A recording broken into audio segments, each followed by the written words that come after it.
My mom texted during my kid's surgery. Send $5,000 now. Your brother's cruise leaves at 6 a.m. Then don't tell anyone you're struggling. Embarrassing. The nurse asked if family was coming. I just shook my head. 3 days later, I quietly changed one beneficiary and locked one account. By 7:12 a.m., everyone was panicking.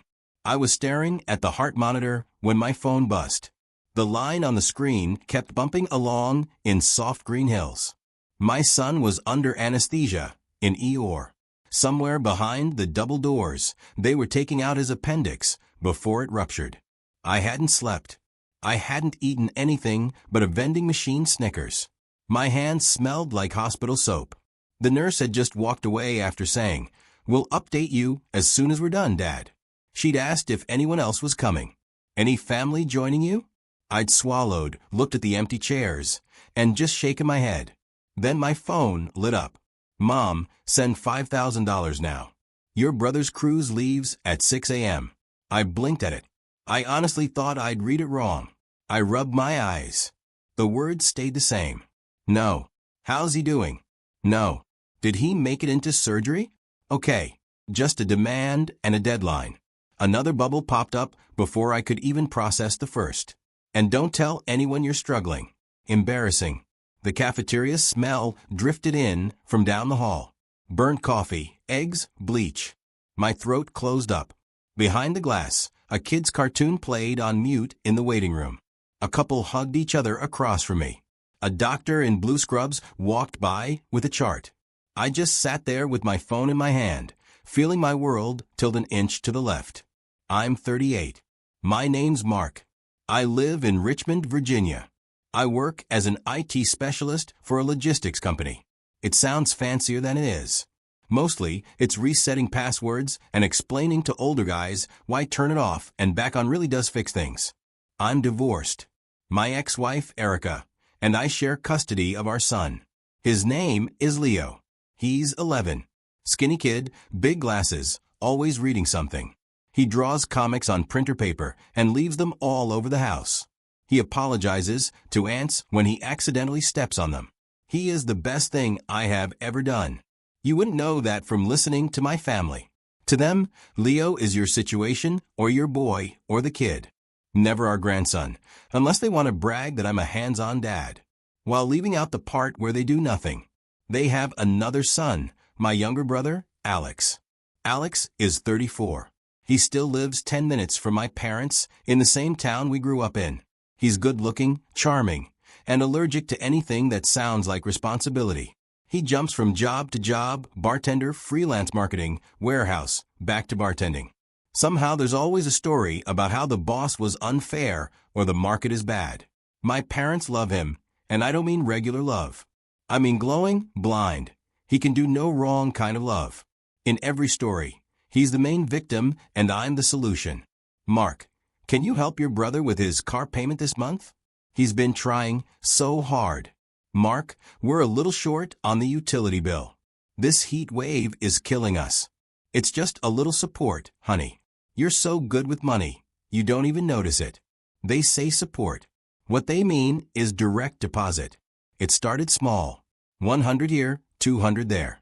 Then my dad retired early after that whole management mess, and suddenly they couldn't quite stretch the checks. We opened a joint family emergency savings account at my bank. My parents me all on one neatly printed form, just so we all have a cushion. Mom said, patting my hand while the banker smiled. You'll hardly feel it. They set up a $50 monthly transfer. I changed it to $400 because I didn't want them to worry. Then there was the time I paid off Alex's credit card, just this once. Then his back rent so he didn't get evicted. Then a short-term loan for his new business, selling merch online. I paid for my parents' new roof when they found a leak. $6,000 on my card. I paid for my sister-in-law's hospital K. $800. Meanwhile, my kid got a $10 bill and a gas station toy for his birthday, if they remembered it all. The thing about letting people use you is they get very offended when you stop. The cruise thing started 6 months before Leo's surgery. Mom called on a Sunday while I was changing a light bulb in the hallway. Mark, listen. We have the most exciting news, she said before I even said hello. We're doing a family cruise. 7 days Caribbean, all of us together. I could hear plates clinking in the background, the TV on low. My dad's voice yelling something about the game. All of us? I asked, balancing on the step stool. Well, she said slower now. Your father and I, obviously. And Alex and Mia, they need this. Bless them. They've had such a rough year. You know how stressful babies are. We thought we'd treat them. I climbed down, the bulb in my hand, waiting. What about me and Leo? I asked. There was a pause. You're always so busy, she said. And I don't know if a cruise is the best environment for a kid like Leo. He's sensitive. Sensitive, that's their word for it. Not loud and selfish like Alex's kids. So you want money? I said. She sighed like I was being rude. We just need a boost for the deposit. She said $5,000 should cover their cabin and maybe some excursions. You're doing well. If people make good money, don't they? And you don't have a big rent. You have that little house. My little house that I stretch myself to keep because I want Leo to have one steady place that feels like home. I stared at the dim hallway. No, I said.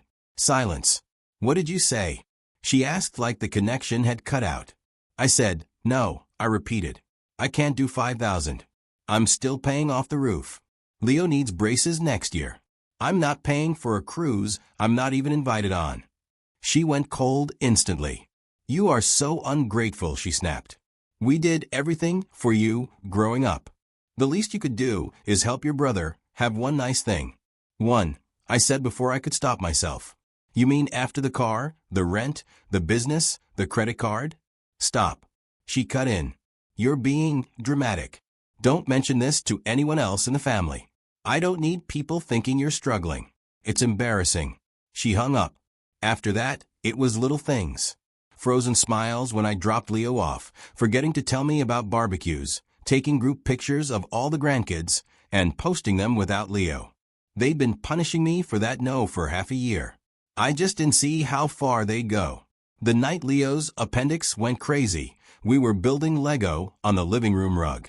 He kept shifting and making this face. You okay, buddy? I asked. My stomach hurts, he said, pressing his hand under his ribs. Half an hour later, he was pale and sweating. Another hour and he was curled up, crying, saying it hurt too bad to move. Air, blood work, ultrasound. Words like inflamed and risk of rupture. We'd like to operate today, the doctor said. He's young and healthy. He should bounce back well. I signed the forms with my hands shaking so badly the nurse had to hold the clipboard. In pre-op, Leo tried to be brave. He kept asking if I'd be there when he woke up. Of course, I told him, I'm not going anywhere. Erica drove down as fast as she could, but she lives 2 hours away and has a toddler now.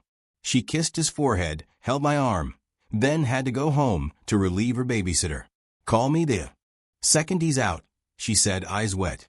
I texted my parents from the waiting room, taking Leo in for emergency appendectomy. We're at St. Mary's. Mom replied 15 minutes later. Keep us posted. That was it. No. Do you need us to come? No. We're on our way. Just those 3 words. I told myself they were just in shock. That they'd show up. That they'd call again. That something resembling concern would appear. Instead, I got the cruise text. Send $5,000 now. Don't tell anyone you're struggling. Embarrassing. I sat with the phone in my hand while my kid was unconscious under a knife. I thought, oh, that's who they are. I just refused to see it. Leo's surgery went well. Thank God. The surgeon came out, pulled down his mask, gave me the rundown. No rupture, clean removal. Textbook. I nodded so hard my neck hurt. When they rolled Leo past me into recovery, he looked smaller than I remembered.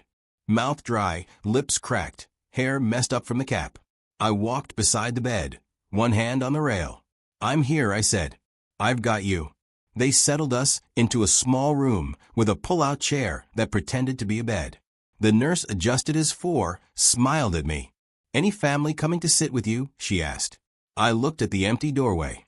My phone buzzed again on the side table. We still need that $5,000 mark. Don't make this difficult. I breathed out slowly. No, I said. It's just me, she nodded, kind eyes softening. Well, she said. You're doing great. It was such a small sentence. It felt like someone had finally seen I was there. I didn't make my big decision in a blaze of glory. There was no dramatic music, no slam of fists on the table.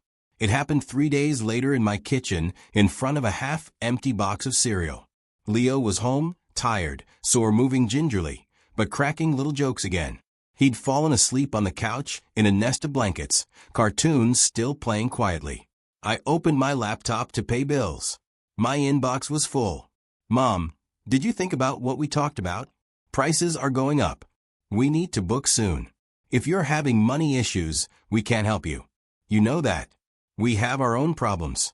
But don't go around telling everyone you're broke. People talk. Dad, your mom is very upset. The cruise is important. It's family time. Don't ruin it because you're overreacting about some routine surgery. Kids bounce back. Routine surgery. Overreacting. I scrolled past those and pulled up my banking page. Joint family emergency. Balance $7, 39218. I stared at the number. I thought about every $400 transfer. Every time I'd skipped eating out so I could help. Every you're a good son. That actually meant you're an easy mark. Leo snored softly in the living room. I put my fingers on the keyboard. Transfer funds from Joint Family Emergency to Leo Future Fund. The small savings account I'd opened when he was born and never managed to add much to. Amount: $7,392.18. The bank asked, "Are you sure?" I thought about the nurse asking if family was coming. I thought about Mom's text while my kid was being cut open. I clicked yes. The screen blinked. New balance in Joint Family Emergency, $0. New balance in Leo Future Fund, $7, 48.92. Apparently, there was a bit of interest. My hand shook a little. Then I scrolled to account services freeze/restrict access, reason suspicious activity /dispute with co-owners. I hit submit. A message popped up. A representative will contact you within 24 hours. Before I could second guess that, I opened another tab. My company's HR portal. I navigated to Benefits Life Insurance. Current beneficiaries, 70% Leo, 30% Linda and Robert. My parents as next of kin. My stomach twisted. If something happened to me, the people who texted about cruises during surgery would get a third of my thank God he had coverage money. No. I clicked update. I bumped Leo to 90%. The last 10% I split between Erica and my cousin Jenna. Jenna has always been the one who shows up. She sends Leo birthday cards and actually writes inside them. She brought us lasagna the night we came home from the hospital. I removed my parents completely. The system asked for an electronic signature. I signed. A little confirmation bar slid across the top. Changes submitted. Effective immediately. I closed the laptop. That was it. No fireworks, no epiphany, just quiet. Then, because I knew if I didn't draw a line now, I never would, I texted my mom. Leo's home. Surgery went well. I've decided I'm not paying for the cruise or sending extra money anymore. I've moved my savings into an account for Leo. I've also taken you off my financial stuff. I need to prioritize my son. I stared at it for a second, then hit send. The meltdown started at 7:12 a.m. the next morning. My alarm goes off at 7 o'clock on weekdays. I turn it off, lie there for 10 minutes, and then drag myself up. At 7:12, my phone started buzzing like an angry hornet. Miss call mom. Miss call dad. Miss call mom again. Then, the texts. Mom, the account is empty. Mom, did the bank make a mistake? Dad, I'm at the pharmacy. Card declined. They said there's nothing in the savings. Call me now. Mom, your father is humiliated in front of strangers. Do you understand what you've done? I watched the screen light up over and over. Mom, you stole from us. Mom, that was our retirement cushion. Mom, you knew we were using that for the cruise and bills. Mom, how could you be this selfish? Leo shuffled into my room, hair wild, pajama shirt twisted. Morning, he mumbled. I put the phone face down. Hey, buddy, I said. How's the pain? Better, he said. Can we have the cinnamon cereal? Sure, I said. Dr. Unk's orders. He grinned and limped toward the kitchen. My phone buzzed again. Voicemail, Mom. I put it on speaker next to the coffee maker, more out of morbid curiosity than anything. Her voice came through shrill and fast. Mark, I just spoke to the bank. They said you moved the money. You had an all right. That was family money. Your father couldn't get his medication. We had to put it on a credit card like poor people. Do you know how that looks? I glanced at the chipped mug in my hand and bit back a laugh. She kept going. You are not thinking clearly. You're letting that surgery and that boy cloud your judgment. You undo this right now, or don't expect us to be there when you need something. I ended the message. Leo poured cereal too hard and half of it bounced on the counter. Oops, he said. It's okay, I said, grabbing a dish towel. We'll call it modern art. He giggled. My phone buzzed again. This time it was Alex. Alex. Bro, what is going on? Alex, Mom's crying. Dad's freaking out. They're saying you wiped their savings. Alex, the cruise place called. Our payment bounced. They're going to cancel our cabin if we don't fix this today. Alex, I get you're stressed with your kids thing, but this is wrong. We've been planning this for months. I took a sip of coffee. My fingers hovered over the keyboard. Me? That money was mine. I've been funding that account for years. I moved it into savings for Leo. I'm not paying for your cruise. I'm not sending extra money anymore. Dots appeared, disappeared. Alex, wow. After everything they did for you. Unreal. Alex, you're punishing all of us because your kid had a stomach ache. Grow up. Stomach ache. I locked the phone. Leo was at the table, spooned halfway to his mouth, watching me. You look mad, he said. I forced my shoulders to drop. I'm okay, I said. Just grown-up stuff. Grown-up stuff is dumb, he said. Yeah. I said. Yeah, it is. They showed up at my door that afternoon. I saw it on the doorbell camera first. My parents standing there, and there were visiting outfits. Mom had her good sweater on, Dad in clean jeans and his nicer jacket. I could have pretended not to be home, but my car was in the driveway, and Leo's crutches were leaning by the door. He was on the couch playing a game. Grandma and Grandpa are here. I said, do you want to say hi or stay here? He hesitated. Can I stay here? He asked. Of course, I said. I stepped out onto the porch and pulled the door mostly closed behind me. Mom didn't bother with hello. You need to fix this, she said, jabbing a finger toward me. Right now, Dad folded his arms, jaw clenched. You put us in a very bad position, son, he said. I couldn't even get my prescription. Do you know how that felt? About how it felt, I said. To read, send $5,000 now, while my kid was being wheeled into surgery. Mom rolled her eyes. Oh my God, Mark. That again, she said. He had a routine procedure. Kids get their appendix out all the time. You didn't know that when you texted me, I said. You didn't ask. You just sent a bill. We assumed you'd keep us updated. She snapped. But no, everything is drama with you lately.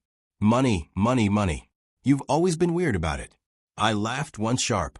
I've sent you guys close to $12,000 in the last 2 years. I said, weird how Dad's face flushed. Don't throw numbers in our face. He said, we raised you. We fed you. You lived in our house till you were 23. That's priceless, right?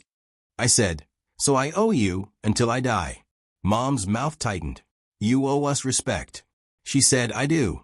I said, and I've shown it again and again. But here's the thing, Mom. Respect goes both ways. You haven't shown any to me or to Leo. We love that boy. She said instantly. Really? I asked, name one time you called to talk to him without asking for money. In the same conversation, she opened her mouth, closed it. We're old, she said finally. We need help. That's what family is for.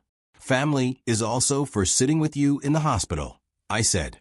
For asking if you're okay, for remembering birthdays. You want the good parts without any of the responsibilities. Dad shook his head. You sound like that woman, he said. I knew who he meant. Jenna, my cousin. The one who told me over Thanksgiving that the way my parents treated me wasn't normal. If by that woman you mean the one person in the family who notices Leo exists, then, yeah, I said I sound like her. Mom took a step closer, lowering her voice like we were in a soap opera. Listen to yourself, she hissed. You've let that child and those women turn you against your own parents. Over some money. Money comes and goes. Family is forever. I looked at them at two people who could not see the irony if it smacked them in the face. I haven't turned against you, I said. I've just stopped paying to be disrespected. Her eyes went glassy. Not with sadness, with anger. So that's it, she said. You're cutting us off. I took a breath. I moved my savings, I said. I locked the joint account. I changed my beneficiary. I'm not your backup bank anymore. I won't fund a family my kid isn't part of. Dad scoffed. You'll come crawling back when you need something, he said. I hope not, I said. For Leo's sake. I stepped back inside. They didn't follow. Mom called after me. You're making a huge mistake. But I just closed the door, quietly. Leo looked up from the couch, wide-eyed. Are they mad? He asked. Yeah, I said. They are. Did I do something wrong? He asked, voice small. Something inside me twisted.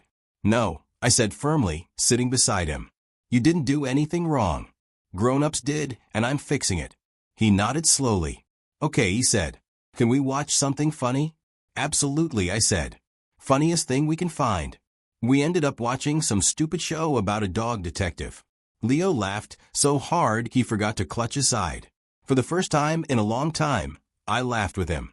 The fallout lasted for days. Texts, voicemails, a long email from Mom that was basically one big guilt trip with no apology anywhere in it. She wrote phrases like, after all, we sacrificed, and you've broken your father's heart, and that boy is not the center of the universe. I forwarded the email to Jenna. She called me immediately. Are you okay? She asked. Shockingly, yes, I said. She exhaled. Good, she said. I'm proud of you. They've been using you like an ATM for years. Uncle Rob complains about the economy while bragging about your roof money like it fell from the sky. We talked for an hour about family, about how weird it is to realize you're the only one who's been playing the responsible adult game while everyone else cheats. Before we hung up, she said, by the way, Leo's birthday is in 2 weeks, right? I'm bringing him the biggest bag of art supplies I can find. Careful, I said. You might become his favorite person. Good, she said. Somebody has to compete with you. Leo's birthday ended up being the quietest and best one he's ever had. We kept it small, just me, Leo, my ex, her husband, their toddler, and Jenna. We grilled hot dogs on my tiny deck and made a cake from a box. The frosting was lumpy. Nobody cared. I set up 4 chairs around the table and left 2 empty at the far end out of habit. No one came to fill them. I noticed, but it didn't hollow me out the way it used to. Leo tore open cards and gifts. Laughing, Jenna gave him a huge sketchbook and a ridiculous variety pack of markers and pens. His eyes went huge. For my comics, he asked. For whatever you want, she said. The world you build is up to you. After everyone left, Leo brought me one of his drawings. Look, Dad, he said. I made a new comic cover. It was us, me and him, standing on a rooftop like superheroes. He'd drawn me with a cape made of ones and zeros. He gave himself a cape covered in stars. Across the top in big block letters, he'd written the real team. At the bottom in smaller letters. Issue number 1. No more bad guys. He looked up nervous. Do you like it? He asked. I swallowed around the lump in my throat. I love it, I said. Can I put on the fridge? He nodded so hard his glasses slipped down. I taped it up in the middle of the fridge door, right where the family calendar used to be. Underneath, on a sticky note, I wrote, "This is what we protect." My parents still talk to the extended family. They tell everyone I stole their savings and chose money over blood. I know because my aunt accidentally sent a screenshot of their group chat to the wrong mark. Do I care? Less than I thought I would. What I do care about is this. Leo's savings account has more in it than it ever has. My bills still get paid. I still have to watch the budget, but there's no extra $400 bleeding out every month into a black hole of emergencies. When my truck needed new tires last week, I bought them without that usual twist of panic because this time I wasn't also covering someone else's cruise deposit. The nurse at Leo's last checkup said he's healing great. His scar is small and already turning pale. He likes to poke it and say, "battle wound." Sometimes late at night when the house is quiet and the fridge hums softly in the kitchen, I walk over and look at his comic cover on the door. The real team. That's it. Not perfect, not huge, not fancy, just real. A few days ago, a number I didn't recognize called. I didn't pick up. The voicemail was short. Mom's voice sounded tired, less sharp than before. "Mark," she said, "we got a notice from the bank that the joint account is being closed. I guess you're really done. I want you to know we think you're being ridiculous. But I hope that boy is okay. Not how is Leo. Not tell him we love him. Just that boy again." I deleted it. Then I opened my banking app one more time and checked. Joint family emergency status closed. Leo future fund balance a little more than last month. I locked my phone and sat at the table with a mug of cheap coffee. Leo shuffled in hair, a mess clutching his newest comic. "Dad," he said, "can we make pancakes like the fun kind with chocolate chips?" "We can," I said. "We absolutely can." As we mixed the batter, he talked about a storyline he'd come up with where our hero team travels through time and fixes things before they break. "They don't fight people," he said. "They just fix stuff, so it doesn't hurt anymore." "Sounds like a good job," I said. "Yeah," he said. "They're kind of like dads." I didn't say anything for a second. I just flipped the pancakes. We sat down at the table together. 2 plates, 2 forks, no empty chairs waiting for people who never show up. My phone buzzed on the counter. I let it. Leo took a bite of his pancake, chocolate on his face, and smiled at me like I hung the moon. Right there, I knew I hadn't blown up my family.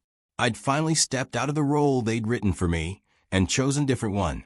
Not the bank, not the background character, just a dad on a very small, very real team. And for the first time in a long time, that felt like